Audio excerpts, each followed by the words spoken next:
शादा नमस्कार, मैं हूँ शिवम तिवारी और इस समय हम 271 विधानसभा रुदौली क्षेत्र में मौजूद हैं और हमारे बीच में मौजूद हैं समाजवादी पार्टी के पूर्व विधायक व पूर्व मंत्री व लोकसभा फैजाबाद से समाजवादी पार्टी के प्रवक्ता अब्बास अली जैदी। जैदी साहब, आपका हमारे चैनल में बहुत बहुत स्वागत है। सादर प्रणाम, बहुत बहुत धन्यवाद। ईद की बहुत सारी शुभकामनाएं और बधाई आपके सभी पाठकों को, आपके सभी दर्शकों को। जैदी साहब, पार्टी ने आप पर भरोसा जताते हुए फैजाबाद लोकसभा से समाजवादी पार्टी से आपको प्रवक्ता बनाया है, क्या कुछ कहना चाहेंगे? धन्यवाद है माननीय राष्ट्रीय अध्यक्ष जी का और माननीय श्री आशीष यादव जी का, जो हमारा मीडिया सेल देखते हैं, और मुझे उन्होंने पुनः राष्ट्रीय प्रवक्ता बनाया है। और माननीय पवन पांडे जी भी राष्ट्रीय प्रवक्ता हैं। हम दोनों के ऊपर समाजवादी पार्टी ने विश्वास किया, क्योंकि बैसियत प्रवक्ता हम लोग जो बात करते हैं वो पार्टी का पक्ष ही माना जाता है। इतना बड़ा भरोसा समाजवादी पार्टी के शीर्ष नेतृत्व ने हम लोगों पे जताया, इसके लिए हम लोग उनके आभारी हैं। आपको क्या लगता है कि 2027 के विधानसभा चुनाव में पार्टी एक बार फिर से विश्वास जताते हुए आपको उम्मीदवार बनाएगी? मैं इतना जानता हूँ, क्योंकि समाजवादी पार्टी से मैं 2 बार विधायक रहा हूँ। एक बार विधायक ना रहने पर भी मुझको राज्य मंत्री का दर्जा मिला था। समाजवादी पार्टी से कौन प्रत्याशी होगा, इसका निर्णय माननीय राष्ट्रीय अध्यक्ष श्री अखिलेश यादव जी लेंगे। परंतु मेरा दायित्व, मेरी जिम्मेदारी सबसे बड़ी होगी, क्योंकि चुनावी राजनीति के दृष्टिकोण ऐसे तो बहुत सारे वरिष्ठ लोग हैं जो मुझसे भी ज़्यादा सीनियर हैं समाजवादी पार्टी में, रुदौली में। लेकिन चुनावी दृष्टिकोण से सबसे ज़्यादा विधानसभा के चुनाव लड़ने का अनुभव मुझे है। तो समाजवादी पार्टी का कोई भी प्रत्याशी होगा, उसके लिए हम लोग काम करेंगे और मेहनत और ईमानदारी से काम करेंगे, प्रयास करेंगे कि रुदौली विधानसभा क्षेत्र से समाजवादी पार्टी जीते। जैसा कि आप देख ही रहे हैं, ये बात निश्चित है कि अभी तक समाजवादी पार्टी से कोई प्रत्याशी तय नहीं है कि रुदौली विधानसभा क्षेत्र से कौन प्रत्याशी होगा।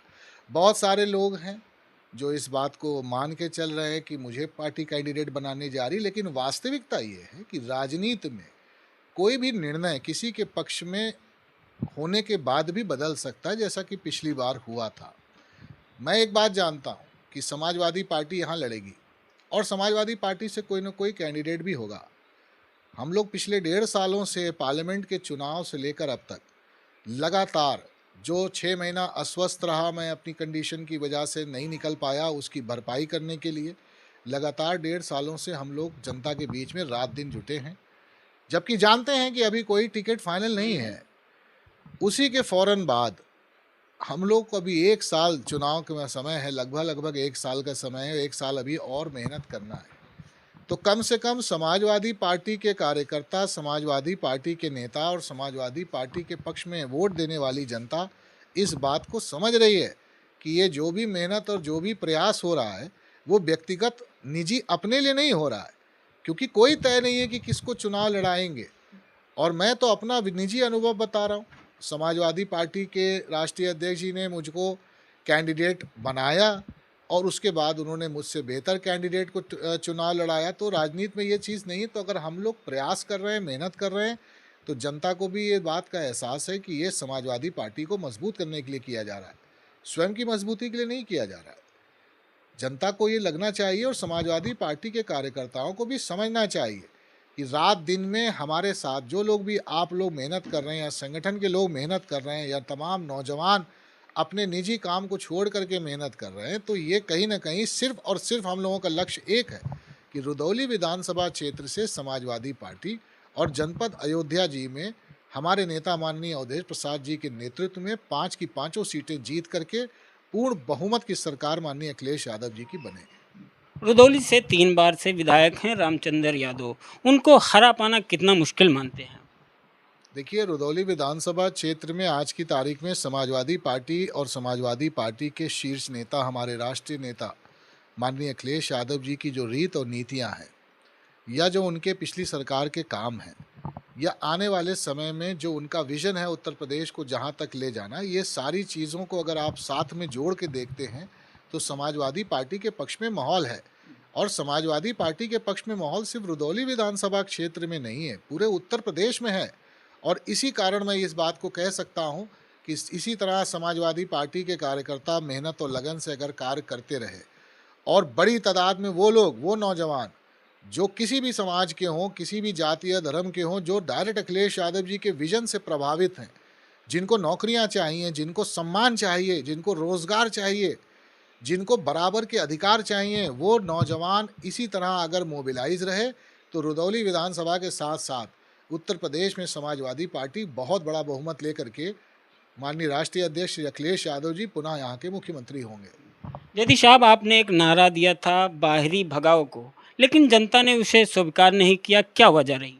देखिए, मैं इतना जानता हूँ, जब आपके परिवार में कोई समस्या होती है तो उसके समाधान के लिए आप अपने परिवार को इकट्ठा करते हैं, और पंचायत भी अगर इकट्ठा होती है किसी बड़ी समस्या के समाधान में तो वो भी सारे लोग आपके आसपास के ही लोग होते हैं। हम लोगों के बीच में एक सोच है, ऐसा नहीं है रुदौली विधानसभा क्षेत्र सभी का सम्मान करती है, रुदौली विधानसभा क्षेत्र में रहने वाले लोग सबका सम्मान करते हैं। अगर मैंने कभी किसी स्पष्ट तौर पर बाहरी की बात नहीं की, मैंने ये कहा और आज भी इस बात पे अडिग हूँ, जो रुदौली का कल्चर है, जो रुदौली की सोच है, जो रुदौली की परिस्थितियाँ हैं, उन परिस्थितियों को प्रभावित करने वाले लोग, वो चाहे रुदौली विधानसभा में ही क्यों ना पैदा हुए हों, हम लोग उनका विरोध करेंगे। रुदौली की तहजीब, रुदौली की सभ्यता, रुदौली में जो आपसी भाईचारा है, उसको नुकसान पहुंचाने वाले लोगों के खिलाफ कल भी हम लोग लड़ रहे थे, आज भी लड़ रहे हैं और जीवन की अंतिम सांस तक लड़ेंगे। आप ही के पार्टी के पूर्व विधायक पवन पांडे जी ने कहा कि इस सरकार में लगातार ब्राह्मणों का अपमान हो रहा है, आप क्या कहना चाहेंगे? देखिए, भारतीय जनता पार्टी अंग्रेज़ों की नीति पे चलती है, फूट डालो राज करो। भारतीय जनता पार्टी ने धर्म के बीच में एक धर्म युद्ध छिड़वा करके विभाजन करा के समाज का और सरकार तक पहुंच गए, और सरकार में आने के बाद जो वादे किए थे भारतीय जनता पार्टी ने, वो एक भी वादा पूरा नहीं हुआ। भारतीय जनता पार्टी अपनी सुविधा के लिए किसी भी प्रकार का समाज में विभाजन, अखंड भारत को खंडित करने में भारतीय जनता पार्टी पूरी ताकत लगाती है। उसके लिए जीत सबसे बड़ा धर्म है और उस जीतने के लिए वो जातीय संघर्ष कराना चाहती है। और जो माननीय पवन पांडे जी ने कहा, क्या गलत कहा। आज उत्तर प्रदेश में उन लोगों के साथ जिन लोगों ने भारतीय जनता पार्टी को वोट नहीं दिया था, उनके साथ तो जाति हो ही रही है। आज तमाम समाजवादी पार्टी के कार्यकर्ता निर्दोष जेलों में हैं। तमाम ऐसे कार्यकर्ता हैं जिनके घरों को बेकसूर गिरा दिया गया। तमाम ऐसे कार्यकर्ता हैं जिनकी हत्याएं हो गई और उनको, परिवार के लोगों को इंसाफ नहीं मिला। तमाम ऐसे समाजवादी पार्टी के पक्ष में मतदान करने वाले लोग हैं जिनको अपमानित होना पड़ा। ये कटु सत्य है, लेकिन ये भी एक सच्चाई है कि जिन लोगों ने बड़ी उम्मीद के साथ योगी आदित्यनाथ जी की सरकार बनाई थी, आज उनके साथ भी जाति हो रही है, उनके साथ भी जुल्म हो रहा है। हम लोग सरकार की गलत नीतियों के खिलाफ चुनाव भी लड़ते हैं और गलत नीतियों के खिलाफ संघर्ष भी करते हैं, और आवश्यकता पड़ती है तो हम लोग जब किसी के साथ नाइंसाफ़ी होती है उसके साथ खड़े होते हैं, बगैर उसका जाति और धर्म देते। तो इस सरकार में कोई भी वर्ग जो प्रताड़ित किया जा रहा है, वो चाहे समाजवादी पार्टी को वोट नहीं भी करता है, आवश्यकता पड़ने पे उसके भी मान सम्मान और स्वाभिमान की लड़ाई समाजवादी पार्टी के राष्ट्रीय नेतृत्व लड़ रहे हैं और हम लोगों को भी लड़ने का उनका निर्देश है। आपको क्या लगता है भाजपा सरकार जनता की उम्मीदों पर खरी उतरी है? 2027 में ये साफ हो जाएगा। जनता ने ये उम्मीद तो नहीं की थी कि हमको खाद के लिए लाइन में लगना पड़ेगा। एलपीजी गैस के लिए लोगों की लंबी लंबी कतारें देखने को मिल रही है, लोग काफ़ी परेशान हैं, इसको लेकर क्या कहना चाहिए?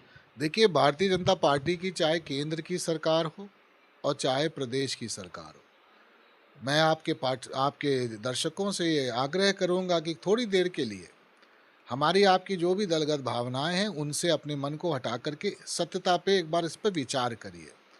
भारतीय जनता पार्टी नहीं चाहती कि आम लोग, इस देश के, इस प्रदेश की जनता, जो आम जनता है, वो इनसे सवाल करे।